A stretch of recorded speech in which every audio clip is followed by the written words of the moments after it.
धर्मांतरण आपको रोकना है तो एक और कानून है, लैंड एक्विजिशन एक्ट। यह कानून अंग्रेजों ने बनाया था।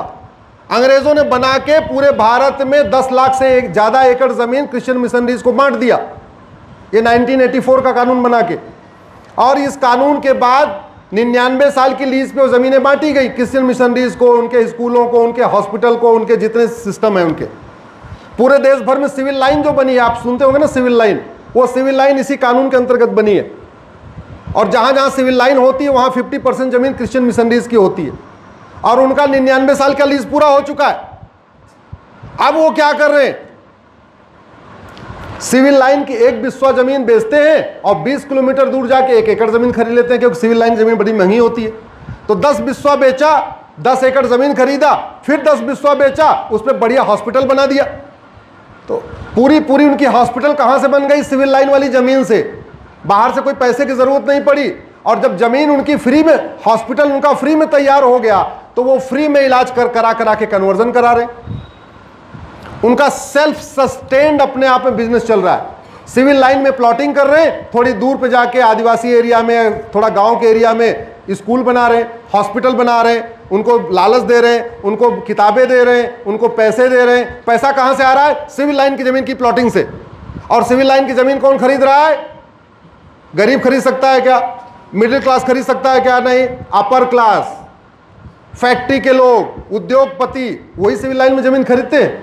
और वो जमीन तो उद्योगपतियों से, अमीर हिंदुओं के पैसे से गरीब हिंदुओं का कन्वर्जन हो रहा है। तो कैसे क्रिश्चियन कन्वर्जन कैसे रुकेगा, जो 99 साल की लीज पे जमीन दी थी उसको वापस ले लिया जाए। ये जमीन हम आप ले सकते हैं क्या, जोर से बोलिए जरा, नहीं। कहां से इसका इलाज होगा, संसद और विधानसभा से।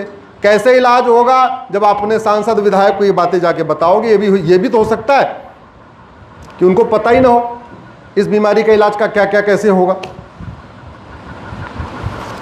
धर्मांतरण कराने वालों की जो फंडिंग होती है हवाला के जरिए होती है। हवाला का कारोबार तभी रुकेगा जब बड़ी नोट बंद हो और कैश लेन देन बंद हो, प्रॉपर्टी को आधार से लिंक किया जाए, कैश लेन देन की लिमिट कम किया जाए। ये काम हम आप कर सकते हैं क्या, जोर से बोलिए जरा, नहीं। हम आप केवल सभा कर सकते, हम आप केवल सेमिनार कर सकते, हम आप ऐसे चर्चा कर सकते हैं। हम बहुत कोशिश करके 100 लोग कन्वर्ट हुए, उसमें से 10 की घर वापसी करा सकते हैं, लेकिन कन्वर्जन नहीं रोक सकते। कन्वर्जन किसको रोकना पड़ेगा, सरकार को। 2010 में विदेशी फंडिंग कराने के लिए कांग्रेस ने कानून बनाया था, उसका नाम है FCRA। यह कानून बनाया इसीलिए गया था, माओवादियों को, नक्सलियों को, जिहादियों को, मिशनरियों को, अलगाववादियों को, कट्टरपंथियों को फंडिंग कराने के लिए। तो जब तक ये कानून है तब तक फंडिंग होगी, और जब तक फंडिंग होगी तब तक धर्मांतरण नहीं रुकेगा। तो धर्मांतरण रोकने के लिए FCRA को आपको खत्म करना पड़ेगा। फॉरेन फंडिंग जो आ रही है, ये समाधान कौन कर सकता है, हम आप कर सकते हैं क्या, जोर से बोलिए जरा। कहां होगा, जहां ये कानून बना वहीं कानून बिगड़ेगा। जिसने बनाया वही बिगाड़ सकता, हम लोग तो बिगाड़ नहीं सकते। भारत में पहले सबके घरों में लाठी, डंडे, भाला, गड़ासा, तलवार, ये सब हुआ करता था। अंग्रेजों को पता चला कि यहां तो सबके घर में 2-4 हथियार है, तो क्या करें, उन्होंने कानून बना दिया आर्म्स एक्ट। आर्म्स एक्ट बना के कह दिया 6 इंच से बड़ा आप कुछ रख ही नहीं सकते। तो हमको निहत्था बनाने के लिए कानून बनाया अंग्रेजों ने, आर्म्स एक्ट। बाद में कांग्रेस ने कॉपी पेस्ट मार के 1958-9 में इसी को दोबारा रिन्यू कर दिया, ऊपर का पन्ना बदल दिया, पीछे वाला सारा वही। आज नतीजा ये है, हम लोग दुर्गा शोभा यात्रा निकालते हैं, हाथ में तलवार नहीं होती हमारे। शिव यात्रा निकालते हैं, शिव बारात निकलते हैं, हमारे पास त्रिशूल नहीं होता। अंग्रेजों ने एक गजब का खेल खेला और महाराष्ट्र के साथ खेला। यहां पे जब तिलक जी ने सामूहिक गणेश पूजा शुरू किया, तो अंग्रेजों ने कुम्हारों को बुला के कहा कि शंकर जी, गणेश जी के हाथ में ये उनका फरसा नहीं होना चाहिए। गणेश जी का मुख्य शस्त्र क्या है? फरसा, परशु, है ना। तो भारत में एक पहले सिस्टम था, जो जिसकी पूजा करता था उसका वो शस्त्र जरूर रखता था। जो हनुमान जी की पूजा करते थे उनके पास 5-6 फीट का गदा जरूर होता था। जो गणेश जी की पूजा करते थे उनके घर में एक फरसा 6-7 फीट का जरूर होता था। तो अंग्रेजों ने क्या किया कि गणेश जी का चित्र ही बदलवा दिया। आज की डेट में उनके एक हाथ में मोदक, एक हाथ में शंख, एक हाथ में आशीर्वाद। उनका फरसा है क्या गणेश जी का? देख लेना, अभी आप गणेश पंडाल लगेगा, देखना आपको 90% गणेश जी बिना फरसे के हैं। यह काम किसने किया था? अंग्रेजों ने। अब आज अगर हमारे घर में, सबके घर में गदा, त्रिशूल, फरसा हो, तो थोड़ा बहुत धर्मांतरण कराने वालों को खौफ पैदा होगा कि नहीं पैदा हो? जोर से बोलिए जरा। नहीं तो हालत यह है, अभी इस बार गणेश पूजा हो रही थी, गणेश पंडाल पे पत्थरबाजी हो गई। आप ही क्या हुई थी? गणेश पंडाल पे पत्थरबाजी करके चले गए। अगर जहां गणेश पंडाल लगा था वहीं 10-20 फरसा होता, और जब गणेश जी का विसर्जन करने जा रहे थे 100 लोग आगे आगे फरसा लेके चल रहे होते, किसी को पत्थर मारने की हिम्मत पड़ती क्या? नहीं। तो हमें निहत्था किसने बना दिया? इस कानून ने। तो दोबारा हमारे हाथ में शस्त्र कैसे आएगा? जब ये कानून बदलेगा। ये कानून कौन बदलेगा? हम आप बदल सकते हैं क्या? नहीं। हाँ, लेकिन अपने सांसद विधायक को बता सकते हैं कि ये समस्या है हमारी, इसको ठीक कराओ।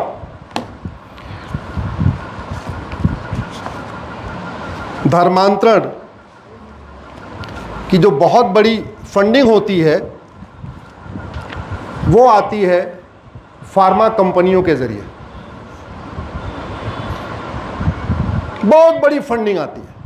पर्टिकुलरली जो क्रिश्चियन मिशनरीज काम करती हैं, वो जो विदेशी फार्मा कंपनियां हैं, उनको बहुत बड़ी फंडिंग देती हैं।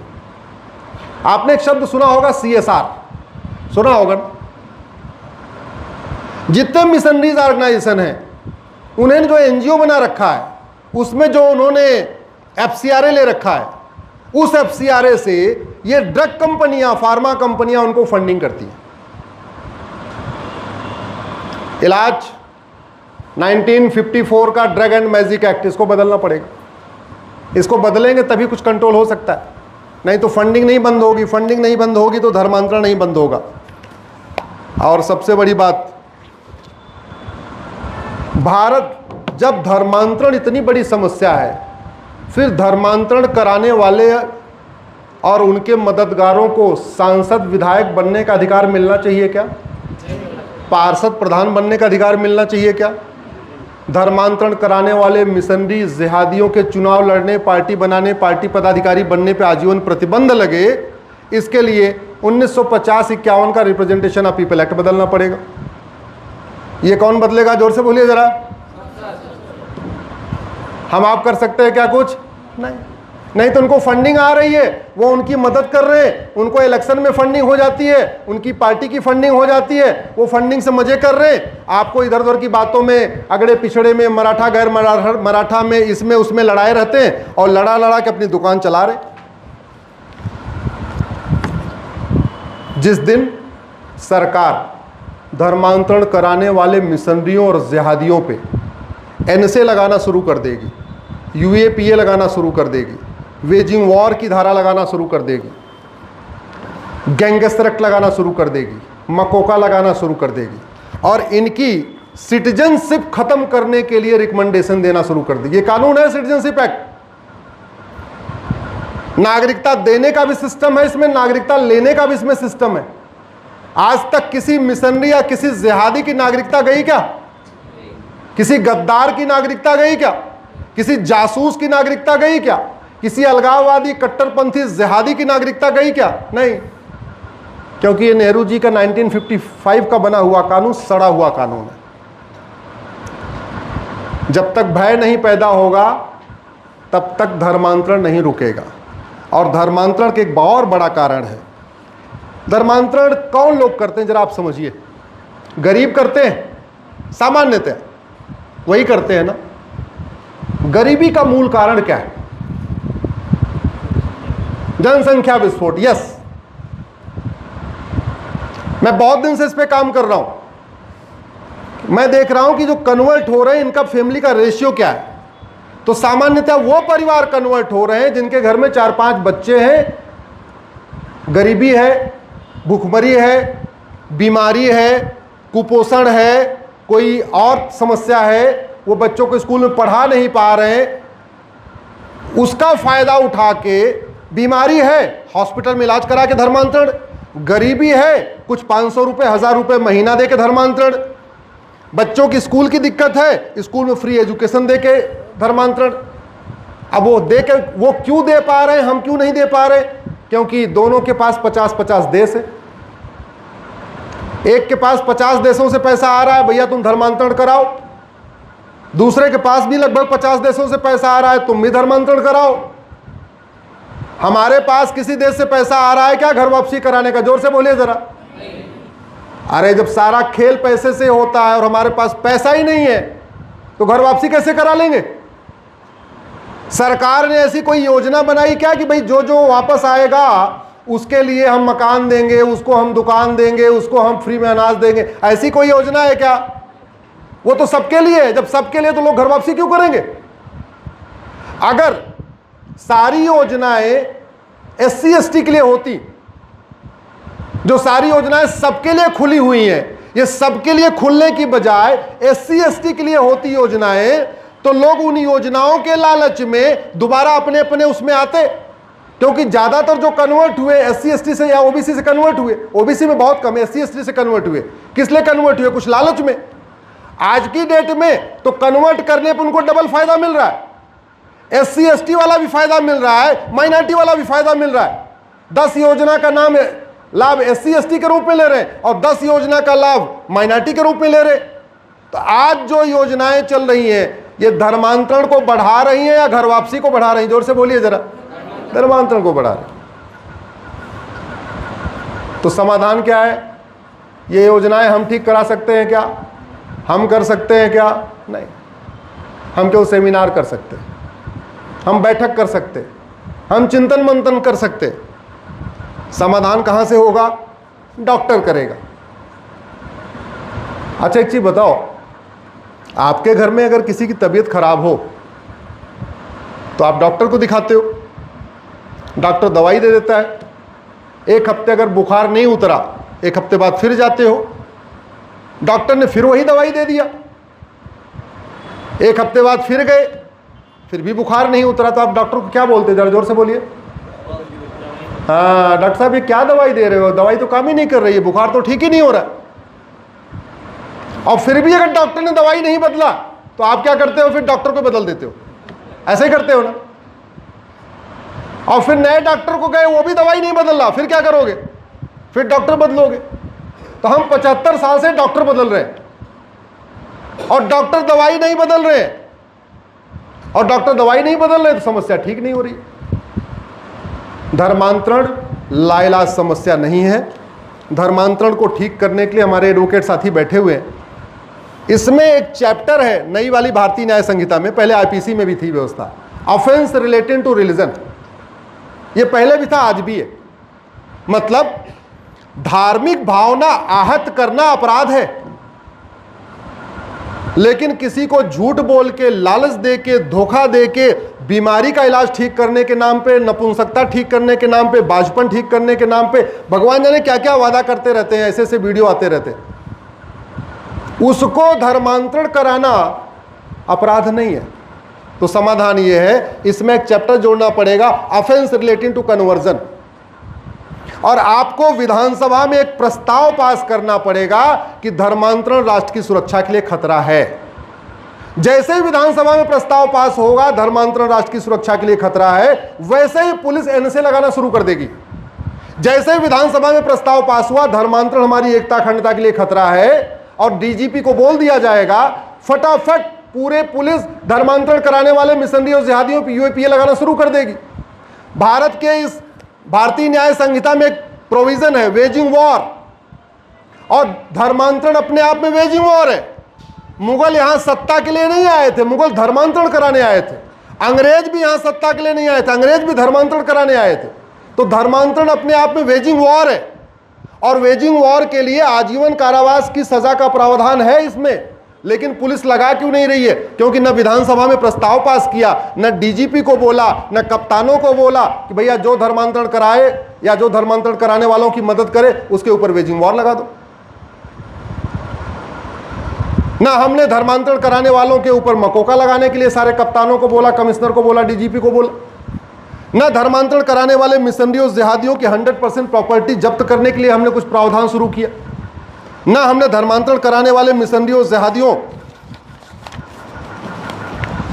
की नागरिकता खत्म करने के लिए कोई सिस्टम शुरू किया।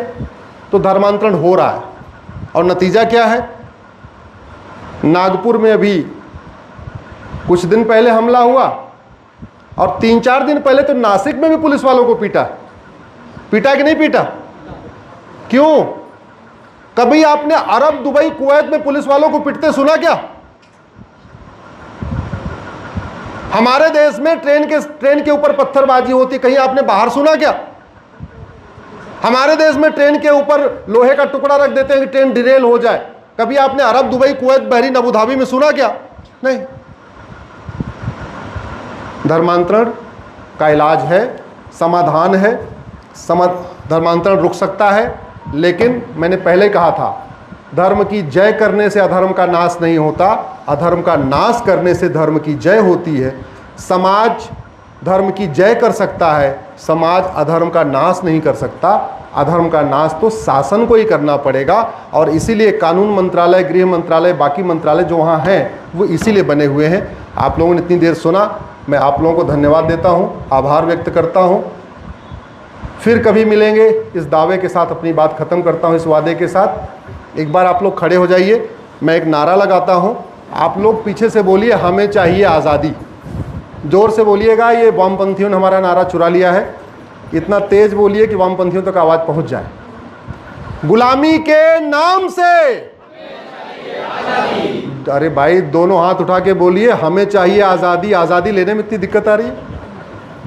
गुलामी के नाम से, गुलामी के निशान से, गुलामी की कुरीतियों से, गुलामी की कुप्रथाओं से, गुलामी की शिक्षा से, गुलामिक पुलिस व्यवस्था से, गुलामिक न्यायिक व्यवस्था से, गुलामिक प्रशासनिक व्यवस्था से, लब जिहाद लैंड जिहाज से, धर्मांतरण कराने वाले मिशनरियों से, धर्मांतरण कराने वाले जिहादियों से, बम विस्फोट, जनसंख्या विस्फोट से, रोहिंग्या बांग्लादेशी घुसपैठियों से। एक देश एक विधान मांग रहा है हिंदुस्तान। एक देश एक विधान मांग रहा है हिंदुस्तान। एक देश एक विधान मांग रहा है हिंदुस्तान। एक देश एक विधान मांग रहा है हिंदुस्तान। बहुत बहुत धन्यवाद, बहुत बहुत आभार।